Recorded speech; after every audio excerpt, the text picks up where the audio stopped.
শবনম ইয়াসমিন বুবলি নামটাই যথেষ্ট। নামটা একটা ব্র্যান্ড এখন। হ্যাঁ, শবনম ইয়াসমিন বুবলি হচ্ছেন তুখোড় অভিনেত্রী, যাকে অভিনেত্রী বলা হয়, ভার্সেটাইল অভিনেত্রী। যাই হোক, কিছু কথা বলি। হ্যালো ভিউয়ার্স, আসসালামু আলাইকুম। যারা আমার চ্যানেলে নতুন তারা অবশ্যই সাবস্ক্রাইব করে দিবেন। তানোভা 62 মানে 62 সাবস্ক্রাইব করবেন, সাথে থাকবেন, ভিডিও শেষ অবধি দেখেন। যেমন বর্তমান সময়ে ঢালিউড পাড়ায় কোনো নায়িকা, নায়ক বা নায়িকা ছবি করলে তো হিট হচ্ছে না।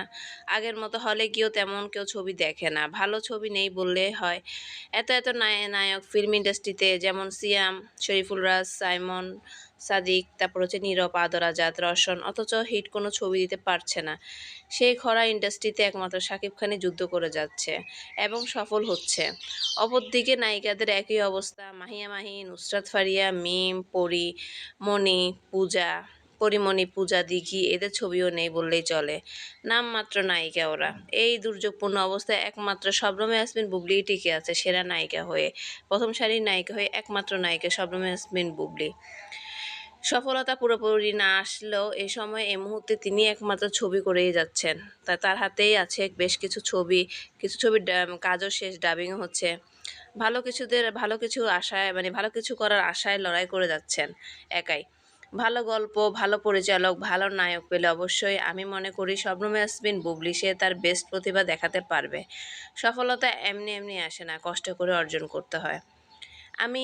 আমি মনে করি নায়িকা শবনম ইয়াসমিন বুবলিকে সঠিকভাবে পরিচালনা করা উচিত বা পরিচালক কাজে লাগানো উচিত। হয়তো দর্শক হিসেবে আমরা ভালো কিছু পাবো তার কাছ থেকে। দর্শক হিসেবে আমরা সবসময় বেস্ট উইশার শবনম ইয়াসমিন বুবলির। কারণ বর্তমান সময়ে সবচেয়ে মার্জিত নায়িকা হচ্ছে শবনম ইয়াসমিন বুবলি।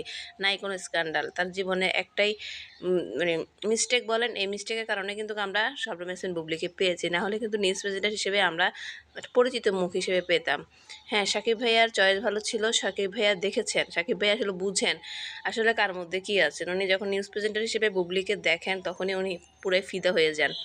যে এত সুন্দর করে নিউজ প্রেজেন্ট করতে পারে, সে নিউজ প্রেজেন্টার হয়ে যান, নায়িকা হয়ে এত ভালো নাচতে পারে, বসগিরিতে তার নাচ দেখে সেও মুগ্ধ। এবার নাচ দেখার পর তার অনেকগুলো মুভি দেখেছেন, দেখে তার মুগ্ধ। এখন পরে আমরা দর্শকরা দেখি আমাদের শাবনূরের পরে যদি কেউ ন্যাচারাল অভিনয় করে থাকে সেটা হচ্ছে শবনম ইয়াসমিন বুবলি। কিন্তু তার ভিতরে যে এত প্রতিভা, এত ট্যালেন্ট ছিল শবনম ইয়াসমিন বুবলির, কেউ আমরা জানতে পারতাম না। কিন্তু এখন যদি পরিচালকরা ভালোভাবে কাজে লাগায়, ভালো গল্প মেকিংয়ে যদি কাজে লাগায়, মানে কাজ করতে পারে শবনম ইয়াসমিন বুবলিকে, হ্যাঁ, একদম মানে সুপার ডুপার হিট হবে। আমাদের মানে বাংলাদেশের নাম অর্জন করবে শবনম ইয়াসমিন বুবলি। যেমন অভিনয়, তেমন সৌন্দর্য, তেমন মার্জিত, তেমন সব দিকে পারফেক্ট একজন নায়িকা। নায়িকা বলতে আমরা যা বুঝি আর কি। বর্তমান সময়ে নায়িকারা তো বিভিন্ন নেতা খেতাদের শুধু পা চাটে, মানে কি এমপি মন্ত্রী হবে, শিল্পী সমিতির সেক্রেটারি হবে, প্রেসিডেন্ট হবে। সেখানে শবনম ইয়াসমিন বুবলি শুধু ভালো গল্প খুঁজে যাচ্ছে, মানে ভালো গল্প, ভালো পরিচালক খুঁজে যাচ্ছে, ভালো কিছু দেওয়ার জন্য ফিল্ম ইন্ডাস্ট্রিকে, যেন শাকিব খানের সম্মানটা রাখে। শাকিব খান, যারা মানুষ যদি বলে শাকিব খান নায়িকা বুবলিকে এনেছে, শাকিব খানের সম্মান বাঁচানোর জন্য কিন্তু বুবলি সব সময় ভালো কিছু করার চেষ্টা করে, যেন কোনো কলঙ্ক বুবলির গায়ে না লাগে। বুবলির গায়ে কোনো কলঙ্ক লাগলেই কিন্তু শাকিব খানের গায়ে আসবে। শাকিব খানের গায়ে আসলে মানে শেহজাদ খান বেরিয়ে আসবে। সেই দিকটা চিন্তা করে কিন্তু বুবলি এক পা ফেলে তিন পা মানে পিছনে তাকায়, যেন কোনো সমস্যা যেন শাকিবের গায়ে না আসে। বুবলি এই জানে বুদ্ধিমান মতো কাজ করে। বিভিন্ন ইন্টারভিউতে গিয়ে দেখেন উনি খুবই সাবধানতা অবলম্বনে কথা বলে। এইদিকেও কথা বলে না, ওইদিকেও কথা বলে না, কারণ মনো ভাঙে না, কেউ যেন কষ্ট পায়, এই ধরনের কথাও বলে না। রিসেন্ট কালকের একটা ইন্টারভিউতে রাজনীতি নিয়ে কথা বলেছেন। উনি বলেছেন উনি কখনো কোনো রাজনীতির সাথে সম্পৃক্ত হতে চায় না। কারণ একটা দলে যদি উনি সম্পৃক্ত হতে চায়, আরেকটা গ্রুপে ওনার ফ্যান ফলোয়ার আছে, তখন ওনার প্রতি একটা ক্ষিপ্ত জাগবে। উনি এত ট্যালেন্টেড একটা মানুষ, উনি বলছেন সাধারণ মানুষ হিসেবে থাকতে চায়, কথা বলার মতন ওনার সেই মানে সাহসটুকু থাকতে চায়, যেন আমি সবাই নিয়ে কথা বলতে পারি। আমার ফ্যান ফলোয়ার আওয়ামী লীগও থাকবে, বিএনপিরও থাকবে, জামাতেরও থাকবে।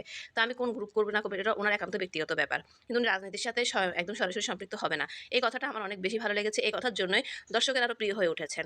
আর বুবলি এভাবেই সবার সাথে ভালোভাবে থাকবে, সবার সাথে মানে সবার ভালোবাসা পেয়ে অর্জন করে এগিয়ে যাবে, আমরা চাই। বুবলির জন্য শুভকামনা। সাকিব ভাইয়া আর গোপনে রাখবেন না দয়া করে। সাকিব মনে হয় রিসেন্ট বুবলি এবং শেহজাদ খান বীরকে নিয়ে প্রকাশ্যে সোশ্যাল মিডিয়ায় বা প্রেস কনফারেন্স করে জানিয়ে দিবে। আর কদু বিশ্বাসের কাহিনী ও সাফটার এখানে ক্লোজ করে দিবে, যতটুকু জানা গিয়েছে সাকিবের ফ্যামিলি গোপন সূত্রে। আমরা এটাই চাই। আল্লাহ হাফেজ। যারা বেশি অবধি দেখেছে তাদের জন্য শুভকামনা।